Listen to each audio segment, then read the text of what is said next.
अपने हाथों को उठाएंगे। आपको याद होगा 2017 में मैंने एक भविष्यवाणी की थी, आप उसे इंटरनेट पे देख रहे हैं, मैंने अभी उसे नहीं डाला है, जहां मैं बात कर रहा हूं कि ईरान, अमेरिका और इजराइल के युद्ध की।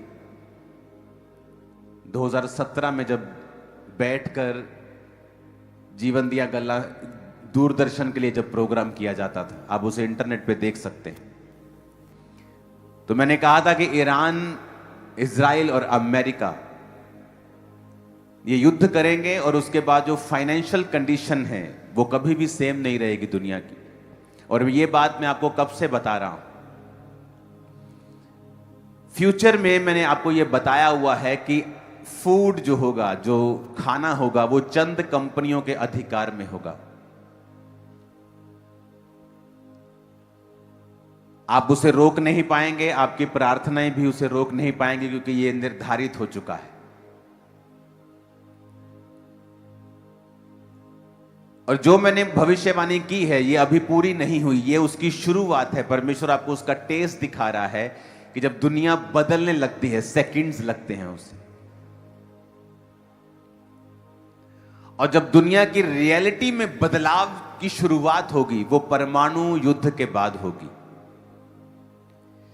जब मैंने आपको कहा था कि वही लोग अमीर होंगे जिनके पास सोना होगा, चांदी होगी, जगहें होगी, जानवर होंगे, बकरियां होंगी, बैल होंगे, भैंसे होंगी, गाय होंगी, क्योंकि दूसरे लोगों के लिए इस दुनिया में सरवाइव करना इम्पॉसिबल के करीब होगा, क्योंकि वो अपने खाने के लिए दुकानों के ऊपर, मॉल्स के ऊपर निर्भर होंगे, और जिनके पास अपनी जमीनें होंगी वो आशीषित रहेंगे, बचे रहेंगे। जब 2015 में, 14 में मैंने आपको बताया था कि आने वाले दिनों में सोना और चांदी के ही, जिनके पास है उन्हीं की चांदी होगी, तब लोगों ने शायद समझा नहीं। और जब आज वो देखते हैं कि काश हमने परमेश्वर की बात को ध्यान से सुना होता, कि परमेश्वर तो हमें सब चीजें बता रहे हैं। आपको 9 साल पहले बताया था कि ये शुरुआत होगी और ए नाम का देश इसे शुरू करेगा, जो अपने आप को देशों का देश कहता है, और वो युद्ध करेगा ईरान के साथ, और इजराइल उसके साथ संग शामिल होगा। लेकिन उसके नेक्स्ट प्रोफेसीज जो मैंने आपको दी हैं वो तब पूरी होंगी जब परमाणु युद्ध होगा। अब मैं आपको खोल के बता रहा हूं, क्योंकि अब वो पहला पड़ाव पूरा हो चुका है जो मैंने 2017 में आपको बोला था। मैं उसे इंटरनेट पे डाल दूंगा आज के इस डिक्लेरेशन के बाद, आप उसे देखना उस प्रोफेसी को, क्योंकि जिस दिन परमाणु युद्ध होगा उसी दिन से पूरी दुनिया की जो अर्थव्यवस्था है वो कभी भी सेम नहीं रहेगी। और उस टाइम आप देखोगे जो क्रिश्चियन लोग हैं, परमेश्वर उनके संग खड़ा होगा और अजीब रीति से उनकी जरूरतों को पूरा करेगा। कोविड के बाद लोगों ने फर्क देखा है। कोविड से पहले यह फर्क नजर नहीं आता था इतना लोगों को, लेकिन कोविड के टाइम पर लोगों ने देखा है क्रिश्चियन लोगों को बिना वैक्सीन के पहले अटैक में लोगों पर ले हैंड करते हुए, शरेआम चैरिटी करते हुए, लोगों से हाथ मिलाते हुए, लोगों के साथ बैठते हुए ऑनलाइन वीडियोस डाली हैं। सुनो, लोगों को मालूम हो गया, लोगों को मालूम हुआ फर्क उस समय हम में और उनमें क्या फर्क है। और वो समय आएगा जब युद्ध होगा, और युद्ध ये चाहे अब ये खत्म हो जाए, कम हो जाए, बाद में बढ़ जाए, लेकिन जो अर्थव्यवस्था की शुरुआत, की खराबी की शुरुआत होगी वो इन्हीं देशों से होगी और परमाणु युद्ध से होगी। और उसके बाद पूरी दुनिया जो है वो कभी भी सेम नहीं रहेगी। हालेलुया। और ये होगा, इसे प्रार्थनाएं चेंज नहीं कर सकती, इसे प्रेयर्स बदल नहीं सकती। और लोग जान पाएंगे फ्यूचर में, जब क्रिश्चियन लोग उस टाइम को सरवाइव करेंगे, उस टाइम पर जब परमेश्वर आपके संग खड़ा होगा,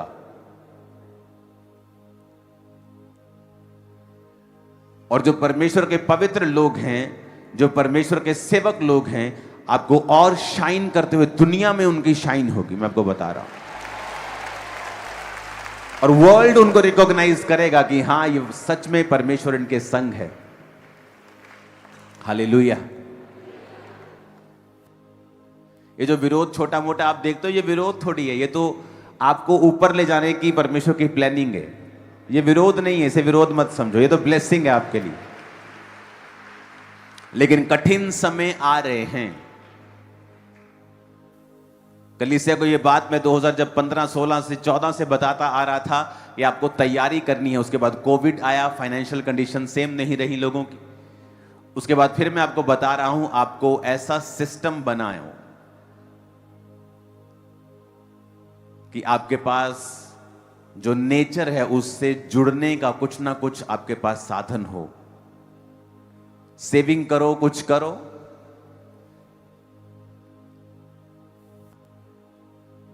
सब्जियां लगाना सीखो अपनी छतों के ऊपर, अगर जगह नहीं है तो।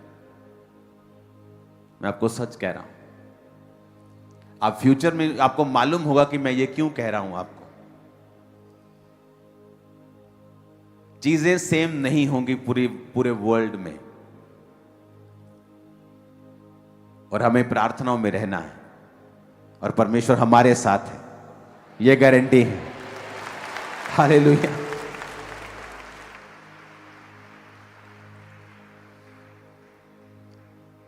और परमेश्वर आने की तैयारी कर रहा है।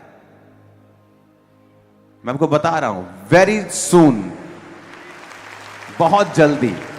जितने तरीके से, जितनी तेजी से हालात बदल रहे हैं, आपको मालूम होगा कि युद्ध कहां हो रहा है, लेकिन आपकी रसोई में उसका फर्क पड़ रहा है। आपको सिलेंडर नहीं मिल रहे हैं। अगर और बुरा युद्ध हो जाए तो तेल मिलना भी बंद हो सकता है लोगों के लिए, क्योंकि वहां से वो निकलती हैं चीजें, तो लोगों के पास शॉर्टेज हो सकती है। पूरा बंद नहीं हो सकता, क्योंकि अब बहुत सारी जगहों से ये आता है। लेकिन हमें प्रार्थनाओं में रहना है, और आपकी प्रेयर से हम भी सुरक्षित रहेंगे, ये देश भी सुरक्षित रहेगा। आमीन। और दूसरा, आपको ये बात दिमाग में रखनी है कि आपको फ्यूचर के लिए रेडी रहना है। जो आपके लिए भविष्यवाणियां की गई पिछले सालों में, उनको चेक करो, अपनी लाइफ को उनके अनुसार बनाना शुरू करो। अगर आप नहीं बनाएंगे, आपको फिर मालूम होगा कि ये बातें हमें 10 साल से बताई जा रही हैं, 12 साल से हमें ये बातें बताई जा रही, 15 साल से बताई जा रही, लेकिन हम ही ने इन बातों पर ध्यान नहीं दिया। हमें तो वो बोल रहे थे सारी चीजें।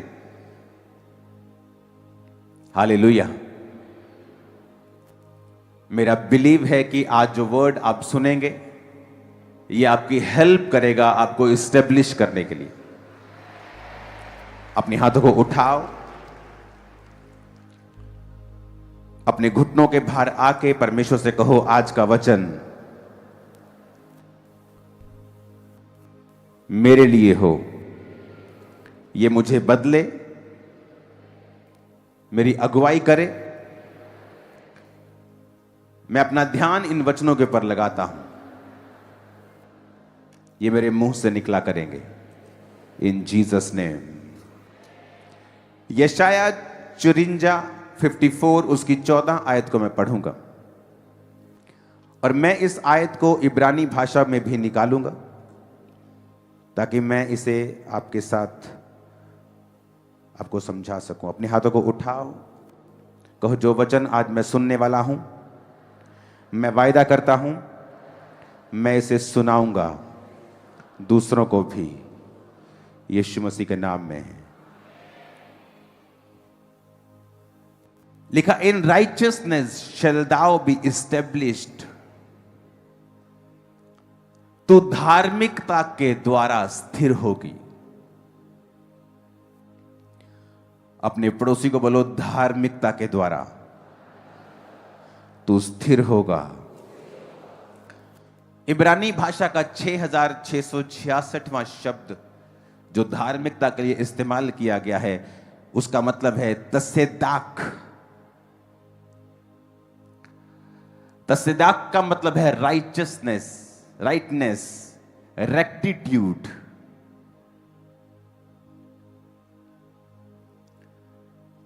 इसका मतलब है मोरली राइट होना। अगर हम इसे गूगल पे पढ़ेंगे रेक्टिट्यूड को, तो rectitude is a noun referring to the quality of being morally correct, honest and upright in behaviour और जजमेंट। कि परमेश्वर ने कहा तू रेक्टिट्यूड के द्वारा, यानी तू जब अपराइट होगा, जब तू ऑनेस्ट होगा और मोरली करेक्ट होगा, उसके द्वारा तू इस्टेब्लिश होगा। मैं अपने जो स्पिरिचुअल सन्स हैं, क्योंकि इस मेंटरशिप में 2800 स्पिरिचुअल सन्स और डॉटर्स हैं मिनिस्ट्री में, जो पास्टर्स हैं, जब वो आते हैं तो 90% मैं उनको यही समझाता हूं कि आप दो तरीके से अपनी चर्च को ग्रो कर सकते हो। एक है विद गिफ्ट्स, कि आपके पास हीलिंग का वरदान है, आपके पास प्रोफेटिक का वरदान है, आपके पास मिरेकल्स का वरदान है, आपके पास गैर भाषाओं का वरदान है, आपके पास सामर्थ का वरदान है, ले हैंड करने का वरदान है। आप डेमोन्स्ट्रेट कर रहे हैं पावर को, और लोग हैरान होंगे और लोग हील होंगे और डिलीवर होंगे और आपकी चर्च में आएंगे। और दूसरा तरीका है मोरली करेक्ट होना और राइचियसनेस में चलना, साथ साथ वरदानों में भी चलना। कुछ लोग जब वरदानों को अपने जीवन में पा लेते हैं, एक समय आता है वो मोरली करप्ट हो जाते हैं। जिस तरह लोग बोलते हैं कि ये बैंक करप्ट हो गया, यानी ये अब पैसों में बैंक करप्ट हो गया, इसने बैंक का पैसा देना है, लोगों का पैसा देना, ये खाली हो गया, उसे बैंक करप्ट। कुछ लोग मोरली करप्ट हो जाते हैं। वो वरदानों का इस्तेमाल तो करते रहते हैं, लेकिन जो मोरली, जो राइचियसनेस है उनकी जिंदगियों से चली जाती है, व्यभिचार के कारण या और किसी पाप के कारण जो परमेश्वर को पसंद नहीं है।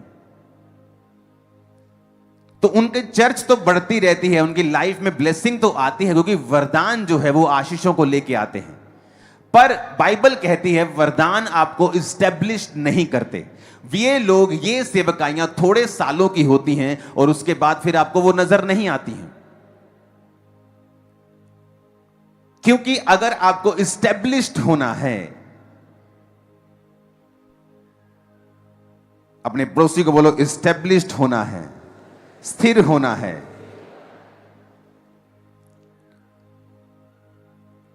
एक है कि आपको स्थिरता चाहिए अपनी लाइफ में, आपके फाइनेंस में, आपकी सेवकाई में, आपकी पर्सनल लाइफ में, कि आप इस्टेब्लिश्ड होना चाहते हैं।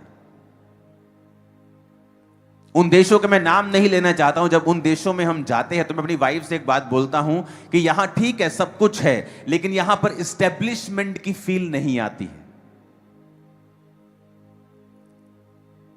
लेकिन जब मैं क्रिश्चियंस नेशंस में जाता हूं तो मुझे इस्टेब्लिशमेंट की फील आती, चाहे वहां पे इकोनॉमी थोड़ी कम ही हो, लेकिन वो स्थिर फील होते हैं। बाइबल कहती है तू धार्मिकता के द्वारा स्थिर होगा, रेक्टिट्यूड के द्वारा, तसद्दाक के द्वारा तू स्थिर होगा, और जिसका मतलब है मोरली करेक्ट होना। रेक्टिट्यूड के सिनोनिमस को हम पढ़ेंगे। इन दोनों स्क्रीन्स को जारी रखना, जिसका मतलब है इंटेग्रिटी। जैसे मैंने आपको बताया था कि नेहेमिया को आकर लोग बोलते हैं, एक परमेश्वर का दास बोलता है कि तेरे को आज रात वो मारने के लिए आ रहे हैं, तू मर जाएगा आज रात, वो आ रहे हैं, वो पक्का है, पक्का अंदर का बंदा बता रहा है। अब तू ऐसा कर, जाके परमेश्वर के भवन में जाके छुप जा। वो अंदर नहीं आ सकते परमेश्वर के भवन के, क्योंकि वो धार्मिक पचड़े में नहीं पड़ेंगे, तू बच जाएगा। इंटेग्रिटी कहती है कि मैं अपनी जान बचाने के लिए परमेश्वर का वचन नहीं तोड़ सकता हूं। अगर मैं अंदर आऊंगा तो लोग मुझे बुरा कहेंगे, क्योंकि अंदर आने का अधिकार याजकों को है, महायाजकों को है। मैं महायाजक नहीं हूं, मैं एक पॉलिटिकल क्रिश्चियन हूं जो वहां पर जाकर कुछ ऐसा कर रहा है जो और कोई नहीं कर पा रहा है, लेकिन मैं अपनी सीमाएं जानता हूं। शाऊल को जब परमेश्वर के दास ने, शमूएल ने कहा कि तू जाकर मेरा इंतजार कर, मैं आकर बलि दूंगा, और जब शाऊल ने देखा कि इंतजार हो गया, लोग वेट कर रहे हैं, वो लोगों से बड़ा प्रभावित रहता था। लोग क्या कहते हैं, लोग क्या समझते हैं, पब्लिक क्या सोचती है। जब आप पब्लिक के बारे में ज्यादा सोचने लगते हैं, आप परमेश्वर को मिस कर जाते हैं। वो इंटेग्रिटी में मिस हो गया और उसने कहा ठीक है शैमूल नहीं आया, चलो लाओ बलिदान मैं करता हूं। और जैसे ही उसने बलिदान चढ़ाया, शैमूल आके कहा कि ये काम इसी प्रॉफिट का था, प्रभु के दास का था, ये किसी पॉलिटिकल आदमी का काम नहीं था। तूने इंटेग्रिटी में तू मिस हुआ, अब परमेश्वर तुझे गिराएगा और दूसरे को खड़ा करेगा। Righteousness, integrity, honesty, virtue, principle, uprightness, morality कि लाइफ के प्रिंसिपल ही नहीं है कोई। आज किसी चर्च, परसों किसी चर्च, कोई प्रिंसिपल नहीं है लाइफ का। लिखा तू धार्मिकता के द्वारा स्थिर होगा। अगर तुम्हें लाइफ में स्थिरता चाहिए और इस्टेब्लिशमेंट चाहिए, हिंदी का वर्ड सही नहीं है स्थिर, स्थिर से कहीं ऊपर है एस्टेब्लिशमेंट। एस्टेब्लिशमेंट का मतलब है जिस तरह एक बहुत बड़ा पेड़ जिसने जड़ पकड़ ली है और उसकी जड़ें कई फीट तक फैल गई हैं, नीचे चली गई हैं, वो जड़ पकड़ रखा है, वो मजबूत हो गया है, वो उसे कहते हैं एस्टेब्लिशमेंट। ऐसा व्यक्ति जिसको एस्टेब्लिश परमेश्वर ने कर दिया है, जिसे शैतान नहीं हिला सकता, विरोध नहीं हिला सकता, जिसको परमेश्वर ने स्थिर कर दिया है, एस्टेब्लिश कर दिया, जिसे परमेश्वर ने ब्लेस कर दिया है, जिसे परमेश्वर ने, कितने मेरी बात को समझ पा रहे हैं? उसने कहा ऑनेस्टी, राइचियसनेस, इंटेग्रिटी, कि आप परमेश्वर के वचन को ब्रेक नहीं करते हैं और मोरली करप्ट नहीं हैं आप। फिर से पढ़ेंगे तसेदाक को, जिसका मतलब है 6666वां शब्द। और ये जिस शब्द से निकला है तसेदाक, जिसका मतलब है धार्मिकता, ये निकला है तसद्दाक से, उससे छोटा शब्द 6663वां शब्द, जिसका मतलब है to be right in moral और फोरेंसिक सेंस। मॉरल सेंस में राइट होना। अब ये कैसे होगा? अब वहां पर यूसुफ एक घर में काम कर रहा है और परमेश्वर ने उसको बढ़ा दिया है और उसकी मालकिन उस पर गंदी आंख रखती है। और यूसुफ वहां पर क्या कहता है, क्योंकि वचन अभी तक नहीं आया था कि तू व्यभिचार ना करना। वचन आया मूसा के बाद, जब मूसा इस्राएलियों को ले आया मिस्र से, और रास्ते में जब वो जा रहे थे उसके कई दिनों के बाद ये वचन आया था कि तू व्यभिचार ना करना। उससे पहले ये वचन परमेश्वर का लिखा हुआ कहीं नहीं था कि तू व्यभिचार ना करना। पर बाइबल कहती है कि जब यूसुफ ने अपनी मालकिन को बताया कि मेरे मालिक ने सारा कुछ मेरे हाथ में कर दिया है, वो नहीं देखता कि कितनी कनक उगी है, वो नहीं देखता किसको कितना ठेका दिया है, किससे कितना पैसा लिया है, उसने सारा कुछ मेरे हाथ में कर दिया। क्या अब ये सही होगा कि उसी की बीवी के साथ मैं गलत काम करूं? मैं मोरली करप्ट हो जाऊंगा। और बाइबल कहते हैं जब तुम मोरली करप्ट हो, तुम राइचियसनेस की पदवी को छोड़ रहे हो, तुम ब्लेस हो सकते हो, लेकिन वो स्थिरता, वो एस्टेब्लिशमेंट कभी तुम्हारी लाइफ में नहीं आएगी। तुम खुले होगे अटैक्स के लिए, तुम खुले होगे एक्सीडेंट्स के लिए। कभी कुछ भी बुरी घटना होगी और तुम्हारा कमाया खिलाया पिलाया सब व्यर्थ हो जाएगा और तुम उसी जीरो पे आ जाओगे जहां से तुमने शुरू किया, और हो सकता है जीरो से भी नीचे चले जाओ। वो कहता है उसने मोरली अपने आप को करप्ट नहीं होने दिया। परमेश्वर ने आपको एक ड्यूटी दी, आपको एक काम दिया, उसमें आप मोरली करप्ट हो सकते हैं चोरी करके। आपको पैसे का लालच आ गया, गेहजी को पैसे का लालच आ गया और वो मोरली करप्ट हुआ। जब वो राइचियसनेस से बाहर आया तो शैतान ने उसको कोड़ी कर दिया। वो स्थिरता, वो एस्टेब्लिशमेंट जो एलिया और अलीशा में हम देखते हैं, हम गेहजी में नहीं देखते। जबकि वचन ये कहता है, हमें समझाता है कि जो गेहजी था दिमाग का ज्यादा बारीक आदमी था, वो ज्यादा समझ, ज्यादा बुद्धि रखने वाला बारीक आदमी, चीजों को समझता था। एक ही घर में एलिया, अलीशा और वो एलीशा और गेहजी जाते हैं, लेकिन अलीशा को नहीं मालूम उस घर में क्या चल रहा है, लेकिन गेहजी को पता है कि इसके बेटा नहीं है। उसकी पार की नजर है, वो बड़ा चालाक है, वो बड़ा बुद्धिमान है।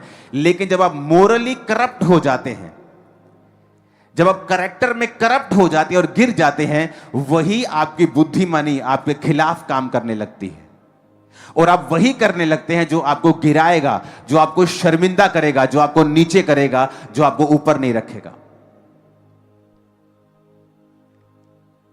अगर आप मोरली करप्ट नहीं हैं तो आप अपने दुश्मन का भी नुकसान नहीं करेंगे, जब आपके पास नुकसान करने की पावर भी होगी और लोग भी होंगे और पैसा भी होगा। यहां पर यूसुफ मोरली करप्ट नहीं हुआ। उसने कहीं नहीं लिखा, कहां लिखा है परमेश्वर ने कि तू व्यभिचार, वो तो मुझसे प्यार करती, मैं भी उससे प्यार करता हूं। यह प्यार का नाम देके व्यभिचार किया जा सकता था, लेकिन वहां उसने मोरली अपने आप को बचा के रखा, अपने आप को सेफ रखा, क्योंकि जो परमेश्वर आपको देना चाहता है वो शैतान आपको कभी नहीं दे सकता, बल्कि वो देने का वायदा करके आपसे छीनता है।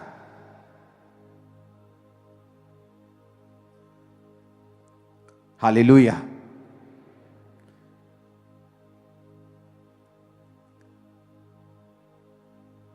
फिर से पढ़ेंगे जैसे दाख को 6666, उसमें लिखा है कि राइचियसनेस का मतलब है rightness, rectitude, justice, Morli right होना।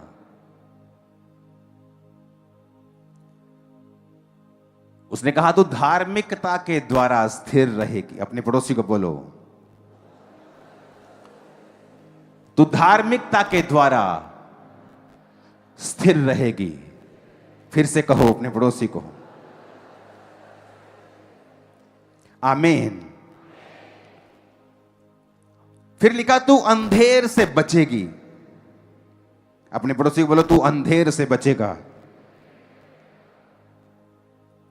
अंधेर का अगर आप इब्रानी भाषा पढ़े, जिसमें लिखा है डिस्ट्रेस, फ्रॉड, इंजरी, ऑपरेशन, कहता जब तू राइचियसनेस में चलेगा और धार्मिकता में चलेगा, तू अंधेर से बचेगा, इंजरी से बच जाएगा, ऑपरेशन से बच जाएगा। फ्यूचर में तेरे दिमाग पे कोई प्रेशर नहीं होगा, तेरे दिमाग पर कोई बोझ नहीं होगा, शैतान तुझे ऑप्रेस नहीं कर पाएगा, डिप्रेस नहीं कर पाएगा। तू फ्रॉड से बचेगा, तेरे आंखें बिल्कुल क्लियर होंगी, तुझे मालूम होगा कौन तेरे साथ है और कौन तेरे साथ नहीं है, तो बिल्कुल फ्रॉड से बच के रहेगा। जब तू धार्मिकता में चलेगा, सब बोलो आमीन। क्योंकि तुझे डरना ना पड़ेगा और तू भयभीत होने से बचेगी, क्योंकि भय का कारण तेरे पास ना आएगा। आमीन। क्योंकि भय का कारण उसने कहा तेरे पास ही नहीं आएगा। मैं उसको पहले ही तेरे से दूर कर दूंगा जब तू धार्मिकता में अपना जीवन बिताएगा।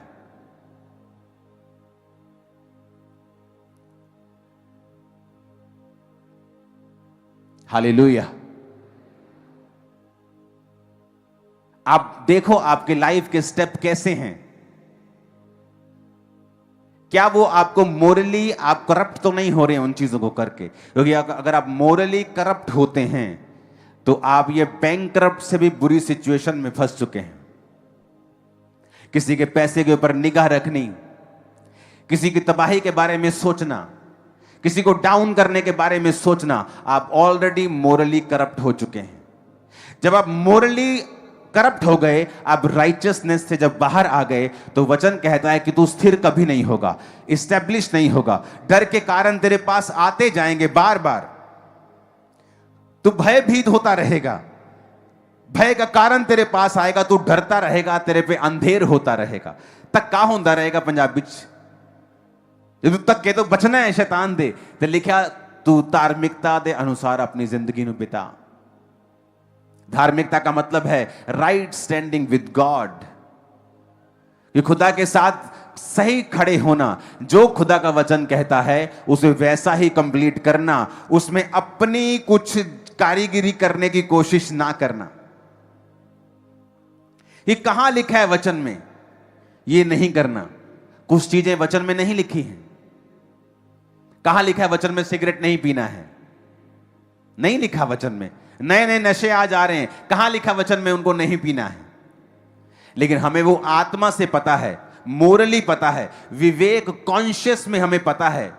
इसलिए वचन कहता है कि परमेश्वर तुम्हारा कहता है कि अपने विवेकों को कभी निर्बल मत होने दो। विवेक निर्बल कैसे होता है? कि वचन में नहीं लिखा है, पर आपके विवेक को यह बात पता है कि यह चीज रॉन्ग है जो मैं कर रहा हूं। और जब आपके कहां परमेश्वर आपसे बात करता है? आपके विवेक में।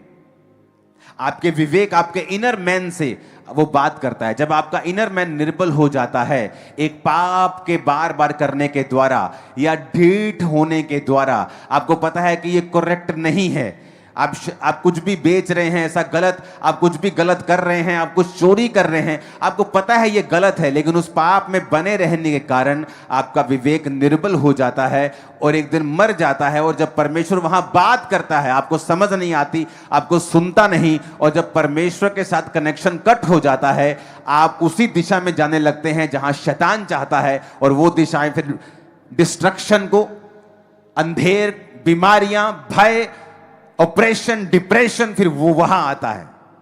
और परमेश्वर नहीं चाहता वहां जाएं। सब बोलो आमीन। उसने लिखा तू फियर तेरे पे कब्जा नहीं करेगा, तू अंधेर से बचेगा, डरना ना पड़ेगा, तू भयभीत ना होगा, डर का कारण तेरे पास नहीं आएगा, तू अंधेर से बचेगा। सब बोलो आमीन। तू अंधेर से बचेगा। अगर आपको अपनी लाइफ में स्थिरता चाहिए, इस्टेब्लिशमेंट चाहिए, आप ऐसे पक्के बनना चाहते हैं कि कोई आपको हिला ना सके लाइफ टाइम, आपके विजन को, आपको, तो वरदानों से भी ज्यादा जरूरी है स्थिरता में, धार्मिकता में जीना। अगर आपको सेवा करनी है तो पहले धार्मिक बनो, पहले धार्मिकता में जियो, उसके बाद वरदानों की ओर जाओ। अगर आप वरदानों की ओर जाएंगे और धार्मिकता में नहीं जिएंगे तो वो आपका फायदा नहीं होगा। इसलिए बाइबल कहती है, पौलुस ने कहा तुम आत्मिक वरदानों की धुन में रहो। धुन का मतलब हर टाइम उनके बारे में सोचो। मैं सोचता हूं, धुन में रहता हूं। और इसलिए वो हीलिंग का वरदान काम करता है जब आप धुन में रहते हैं, उसके बारे में सोचते हैं, उसके बारे में प्रार्थना करते हैं। लेकिन जो बेसिक है, आप बिल्डिंग के बारे में सोचो कि आपने कितनी बड़ी बनानी है, लेकिन जो बेसिक है उस बिल्डिंग की नींव, कि आपका लगाया हुआ पैसा, आपकी लगाई हुई सुंदरता पे, आपके इंटीरियर के ऊपर, वो करोड़ों के पत्थर के ऊपर लगाने का कोई फायदा नहीं होगा अगर उसकी नींव कमजोर होगी तो धार्मिकता जो है, धार्मिकता में जीना आपकी नींव को पक्का करता है। जब आपकी नींव पक्की हो जाती है, आप जैसा घर बनाना चाहते हैं, जितना सुंदर, जितना बड़ा, जितना शानदार आप बना पाएंगे और कोई माई का लाल उसको गिरा नहीं पाए। किसी में हिम्मत नहीं होगी, मैं आपको बता रहा हूं, किसी में हिम्मत नहीं होगी। परमेश्वर उसके खिलाफ खड़ा हो जाएगा, वो लड़ेगा। हालेलुया। लेकिन उसने कहा तू धार्मिकता के द्वारा स्थिर होगा। बोलो अपने पड़ोसी को, फिर से बोलो अपने पड़ोसी को, तू धार्मिकता के द्वारा स्थिर होगा। आमीन। धार्मिकता के द्वारा तू स्थिर होगा। इस वचन को अगर आप मनन करेंगे घर पे बैठकर, अपने बेड पर, रोटी बनाने वक्त, नहाते वक्त, खाते वक्त, जाते वक्त, कि धार्मिकता के द्वारा मैं स्थिर होऊंगा। यह परमेश्वर ने मुझसे बात की है, जिसका मतलब है तसेदाक, राइटनेस, रेक्टिट्यूड, मोरली राइट होना। रेक्टिट्यूड अगर आप गूगल में पढ़ेंगे तो उसके मतलब आते हैं इंटेग्रिटी, जो मैंने आपको नehemiah की बताई, कि मैं नहीं जाऊंगा उस परमेश्वर के भवन में अपने आप को बचाने के लिए। अपना कोई स्टैंड रखना, अपनी कोई इंटेग्रिटी रखना। Righteousness, honesty, virtue. तो अपनी लाइफ के प्रिंसिपल रखना कि किसी ने भी बोल दिया संडे वहां जाना है, चलो घूमने चलते हैं, चलो चलते हैं। संडे आपका प्रिंसिपल क्या है कि आप चर्च में होने चाहिए। आपके रिश्तेदारों को पता होना चाहिए अगर संडे हम शादी रखेंगे तो मेरा ये रिश्तेदार नहीं आएगा क्योंकि ये संडे चर्च जाता है। संडे चर्च कोई नॉर्मल चीज नहीं है, हमारे लिए लाइफ है हमारी। आमीन। प्रिंसिपल ना होना, अपनी लाइफ के प्रिंसिपल ना होना।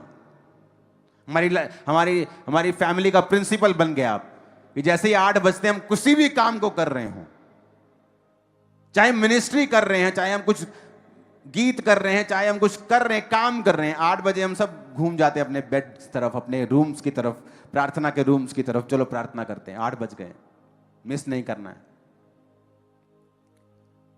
सब कामों को स्टॉप कर देते हैं। प्रिंसिपल्स रखना लाइफ में। संडे परमेश्वर के घर में जाना, रोज प्रार्थना करना, टाइट देना, हमारे प्रिंसिपल्स हैं। हमें अलग नहीं कर सकते अपनी लाइफ से। ऑनेस्टी रखना। आप देखो फॉरेन में जो चीजें आपको समझाई जा रही हैं, अगर आप फॉरेन की कंट्रीज में कहीं में जाते हैं तो उन लोगों के अंदर ये अंदर ही है, उनके इनबिल्ड है ये चीजें। और अगर आप वहां पे देखेंगे तो बहुत सारे कर्सिस हैं, जो मैं नाम नहीं लूंगा उन जगहों के जहां पे आप उन कर्सिस को देखोगे, लेकिन उन देशों में अगर आप देखोगे तो वो कर्सिस आपको फील नहीं होंगे, वो श्राप फील नहीं होंगे, क्योंकि वो नेचुरली इन सभी वचनों के ऊपर चल रहे हैं। आप नेचुरली देखना, परमेश्वर का वचन तो सबके लिए है। आप देखना बहुत से ऐसे लोग जो विश्वासी नहीं हैं, पर उनके जो पुत्र हैं, पुत्रियां हैं, वो उनका आदर करती हैं माता पिता का। आप देखो उन घरों में ज्यादा आशीष होगी, उनके कैरियर पे ज्यादा आशीष होगी, सिर्फ माता और पिता की इज्जत करने के कारण। और आप देखो उन लोगों को भी जो नहीं करते, उनकी लाइफ में कितने स्ट्रगल्स हैं, क्योंकि वचन कहता है अपने माता और पिता की वो आदर करेगा, ये प्रतिज्ञा भी है और आज्ञा भी है, तो धरती पर लंबा जिएगा। हालेलुया।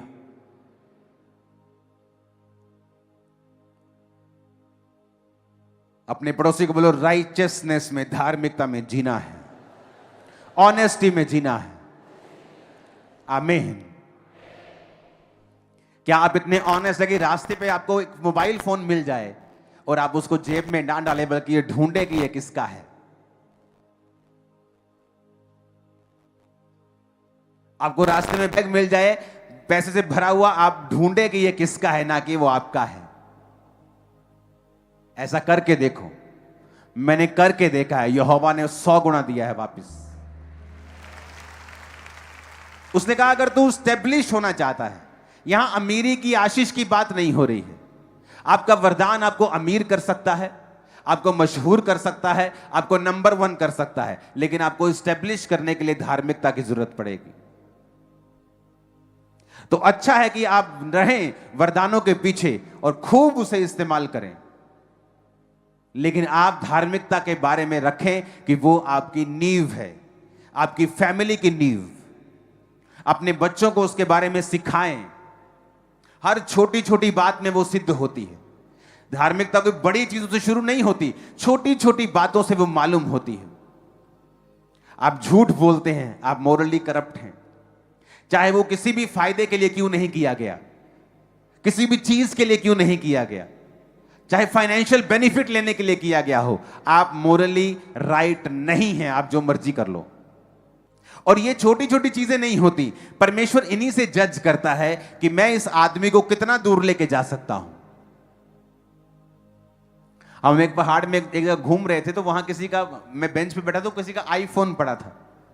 तो मैंने वो उठा के मैंने देखा, वो फोन आया किसी का, मैंने हेलो किया, तो उसने कहा कि ये कौन? मैंने कहा नहीं, ये उनका फोन है, लेकिन मेरे पास रह गया है, यहां पर पड़ा था, तो कृपया आप उनके आसपास के किसी आदमी को बताओ कि ये फोन मेरे पास है, वो मुझसे ले ले। तो हमें वो मालूम हुआ कि वो एक सिस्टर थी, वो हमारे साथ ही सैर कर रही थी पहाड़ों में, उसी का वो फोन था। जब वो आधे घंटे बाद उसने कॉल किया और बताया कि हम यहां खड़े, तो मैंने कहा वहीं खड़े रहो आपको। वो हैरान थी कि फोन क्यों वापस कर दिया इतना महंगा, इतना महंगा फोन कोई वापस ही नहीं करता है, ये कैसे कर दिया इन्होंने? आप छोटी छोटी चीजों के लिए झूठ बोलते हैं। अपने कॉलेज में झूठ, अपने घर में झूठ, अपने बिजनेस में झूठ। आपको ये चीजें मोरली करप्ट करती हैं और आपको मालूम नहीं। परमेश्वर ऊपर से देख रहा है और क्या देख रहा है कि इजरायली लोग जो है ना, ये लोग आशीष लेते हैं और फिर ये पाप में गिरते हैं। कहता अब मैं एक काम करूंगा, मैं सब आशीषें तुम्हें नहीं दूंगा। मैं जो तुम्हें देने वाला था ना, अब मैं धीरे धीरे दूंगा और कुछ को नहीं दूंगा। यानी परमेश्वर डिसाइड करता है कि वो आपको कितना देगा, आप कितने के काबिल हैं, आप कितना कंटेन कर सकते हैं, संभाल सकते हैं। वो आपको देखकर आपकी हरकतें, आपके स्टेप्स, आपका दिल, आपका हार्ट वो जांचता है। वचन कहता है वो दिलों और गुर्दों को जांचने वाला परमेश्वर है। वो छोटा झूठ एक्चुअल में आपको मोरली करप्ट कर रहा है। वो किसी भी फायदे के लिए हो, वो टेम्परेरी फायदे के लिए हो, परमानेंट फायदे के लिए हो, लेकिन वो आपको राइट एस्टेब्लिश नहीं कर रहा है। इसीलिए कुछ लोग एस्टेब्लिशमेंट में, स्थिरता में आने के लिए बड़ी जूझते हैं। वो प्रार्थना भी करते हैं, लेकिन ये चीज प्रार्थना भी नहीं करती जब तक आप राइचियसनेस में स्थिर नहीं, आप जब तक धार्मिकता में जब आप नहीं आते हैं। ऑनेस्टी, ये जो है वो है। हम अपने बच्चों को समझाते हैं कि ऑनेस्ट रहना है। गलती हो गई तब भी ऑनेस्ट रहना है। गलती छुपाने के लिए झूठ बोला तो गलती से 10 गुना ज्यादा मार पड़ेगी तुम लोगों को। कि झूठ नहीं बोलना है, मोरली करप्ट नहीं होना है, क्योंकि परमेश्वर उन चीजों को बड़े ध्यान से देखता है। और ये छोटी शुरुआत होती है। आप एकदम से कोई बड़ा बॉम्ब नहीं मारते झूठ का। छोटे छोटे झूठ, छोटी छोटी चीजें आपको मोरली करप्ट कर देती हैं और परमेश्वर आपके ऊपर वो स्थिरता नहीं रख पाता, आपको इस्टेब्लिश नहीं कर पाता है।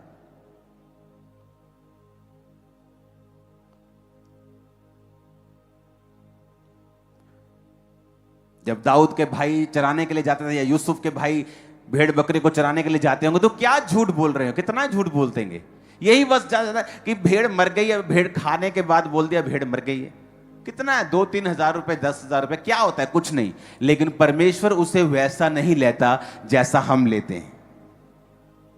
परमेश्वर उसे देखता है फ्यूचर में मैं इसको कहां ले जा सकता हूं, ये कितने काबिल है, मैं इसको कितना दे सकता हूं, क्या ये कंटेन कर सकता है, क्या ये संभाल सकता है उस मसे को। अगर ये मोरली फेल है तो परमेश्वर कई लोगों पर मसा भी नहीं उंडेलता है, उनको सामर्थ्य भी नहीं देता है।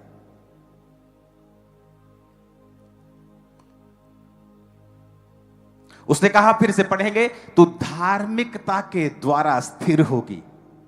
इन righteousness shall thou be established. आपको स्टैब्लिश्ड होना है, कोई छक्का मारना है आपको धार्मिकता के द्वारा। तू धार्मिकता के द्वारा स्थिर होगी और अंधेर से बचेगी। तुझे डरना ना पड़ेगा, तू भयभीत होने से बचेगी, भय का कारण तेरे पास नहीं आएगा। कितनी ब्लेसिंग्स हैं।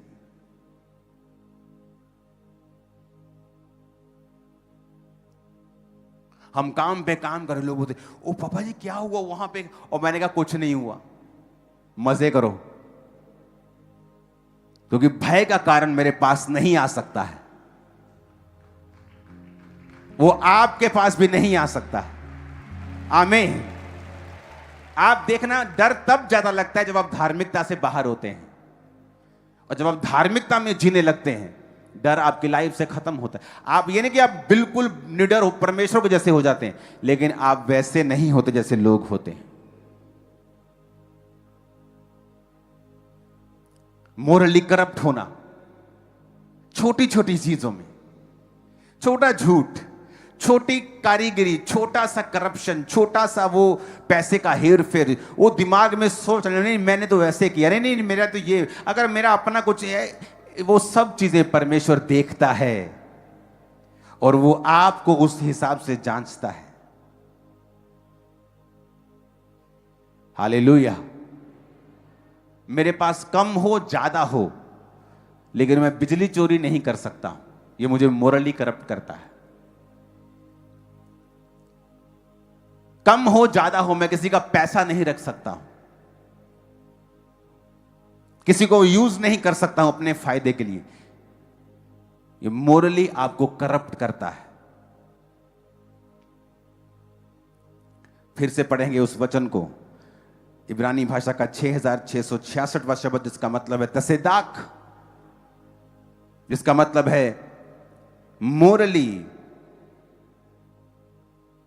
राइटनेस में जीना। और ये शब्द निकला है 6663 शब्द से, तसदाक से, जिसका मतलब है राइट होना इन मोरल और फोरेंसिक सेंस, क्लेंस करना, क्लियर सेल्फ, अपनी निगाहों में क्लियर रहना, क्लीन रहना। जब आज से आप अपनी जिंदगी को जिएंगे, क्योंकि चर्च आना सब कुछ नहीं है, चर्च से आकर सीखना जो आपको सिखाया जा रहा है वो ज्यादा इंपॉर्टेंट है, और उसको मानना ज्यादा इंपॉर्टेंट है। हालेलुया। आप दिन में 10 झूठ बोल जाते हैं, आपको मालूम भी नहीं होता आप कहां कहां झूठ बोल गए, क्योंकि वो हमारे सिस्टम में फैला हुआ है। वो सिस्टम को आपको रिबूट करना पड़ेगा, दोबारा से सेट करना पड़ेगा, क्योंकि आपको एक ऐसी इस्टेब्लिशमेंट में परमेश्वर देखना चाहता है जो ग्रेटनेस के लेवल को हाई लेवल पे है। आपके बच्चे, आपकी लाइफ, आपकी फैमिली, आपका फाइनेंस, आपकी बॉडी, आपकी सेहत, वो दूसरों से अलग होगी जब आप ऐसा जीवन जिएंगे, अलग होगी। मैंने बहुत सारे पास्टर्स को देखा है मोरली करप्ट, जेलस दूसरों से, मोरली करप्शन में बिल्कुल जीते हुए। वरदान आपको किसी लेवल तक बढ़ा देंगे, पर धार्मिकता आपको स्थिर रखती है। और अगर धार्मिकता के बाद आपके पास हाई वरदान है, फिर आप ब्लेस्ड हैं, आपके जैसा कोई नहीं। अगर धार्मिकता के बाद आपके पास ये चीजें हैं, आमीन। अपने पड़ोसी को बोलो, छोटी छोटी चीजों में करप्ट नहीं होना है, क्योंकि तू धार्मिकता के द्वारा स्थिर होगा, स्थिर होगी। रेक्टिट्यूड के फिर से गूगल ट्रांसलेशन को पढ़ेंगे। Rectitude is a noun referring to the quality of being morally correct, honest and upright in behavior or judgment. नहीं, फिर से पीछे करो उसी शब्द को, उसी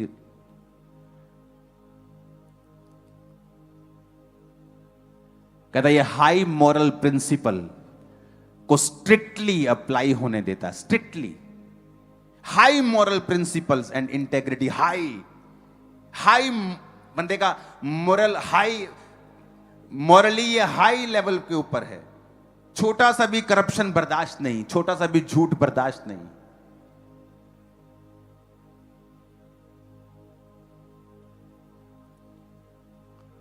जब ये चर्च की मैंने नींव पत्थर डाला,